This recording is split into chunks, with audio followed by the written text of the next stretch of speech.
Olá pessoal do segundo médio, hoje nós vamos fazer duas aulas em uma.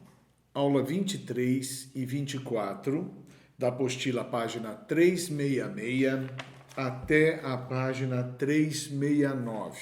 Nós vamos dividir o período regencial em duas partes. A primeira parte que nós vamos começar é logo após a saída de Dom Pedro I.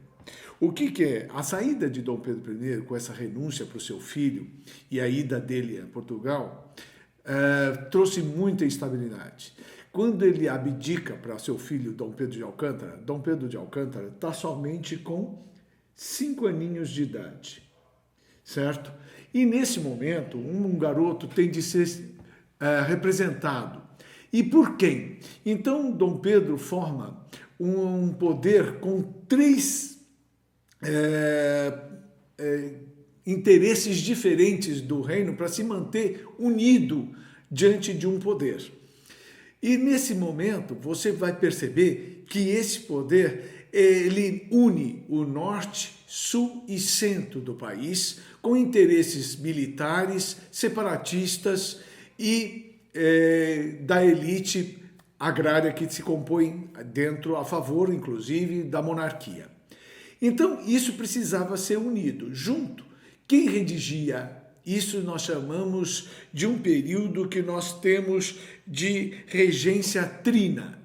Essa regência trina, ela foi representada depois, regência trina provisória, de 35 a 37, pelo regente Feijó, que era responsável pela educação, inclusive, de Dom Pedro II. Fazendo ele um expoente intelectual na época. Muito bem, nesse momento, haviam 4 partidos que se compunham o interesse político, que eram os restauradores, que os restauradores queriam que a volta e a permanência de Dom Pedro I. Quem são esses? Os caras que tinham sido beneficiados pela coroa imperial do primeiro reinado. Depois nós temos os liberais exaltados, que são os federalistas. Quem são os federalistas? Aqueles que queriam descentralizar o poder do imperador ou do Rio de Janeiro. 3, nós temos os liberais, que são moderados, aguardando passivamente e tranquilamente a vinda do herdeiro que, pela Constituição de 1824, só poderia assumir com a maioridade de 18 anos. Então, e temos aí a última parte, que é a população. A população se movimenta, ela não tem parte expressiva dentro da cúpula governamental. Ela só tem um movimento que queria mudanças contra a elite. E ela se manifestava o quê? Dando instabilidade a essa situação. Essa situação não foi muito feliz.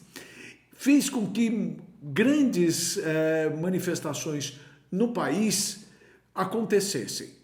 Essas manifestações vinham de várias formas e vários motivos, e o país, por ser muito grande, fez com que Feijó tomasse algumas providências, inclusive dando autonomia ao norte e nordeste, onde ele dava o grau de milícia ou de coronéis, onde pudessem tomar a frente, porque ele não tinha como ter uma guarda imperial em todo o país. Então, o Norte e o Nordeste criou-se o hábito de se governar praticamente por si só.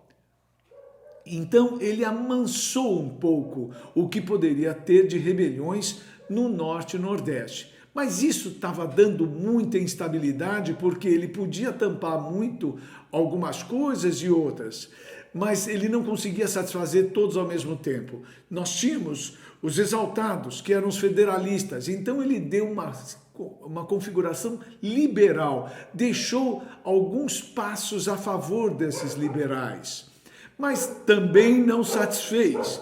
O que os moderados queriam era que ficasse centralizado o poder no Rio de Janeiro, e a população começou a efervescência. A insatisfação foi total e fez obrigatoriamente o padre Feijó renunciar. Feijó renuncia para Araújo Lima. que formou uma outra regência, né? Una. Ele ficou já num outro período que foi de 37 a 40. De 37 a 40, onde ele queria apaziguar, centralizando o poder no Rio de Janeiro. Como é que se montou esse período? Eles eram colocados em duas partes. Os progressistas, que continuavam, que queriam a continuidade da descentralização, ou seriam os federalistas. E os regressistas, que queriam o retorno da centralização no Rio de Janeiro, que era o caso de Araújo Lima. Araújo Lima, ele era o quê? A favor da posse do herdeiro imediatamente. Diante dessas insatisfações, foi feita uma mudança de planos, onde teve o golpe da maioridade, tornando assim, imediatamente, o herdeiro do trono sendo emancipado dos 18 para os 14 anos, assumindo assim o poder, porque estavam tendo muitos problemas em vários lugares do país inteiro. Então, só a vinda do regente, e que se dizia estar pronto e preparado com 14 anos, ele conseguiu centralizar no Rio de Janeiro e dar uma apaziguada.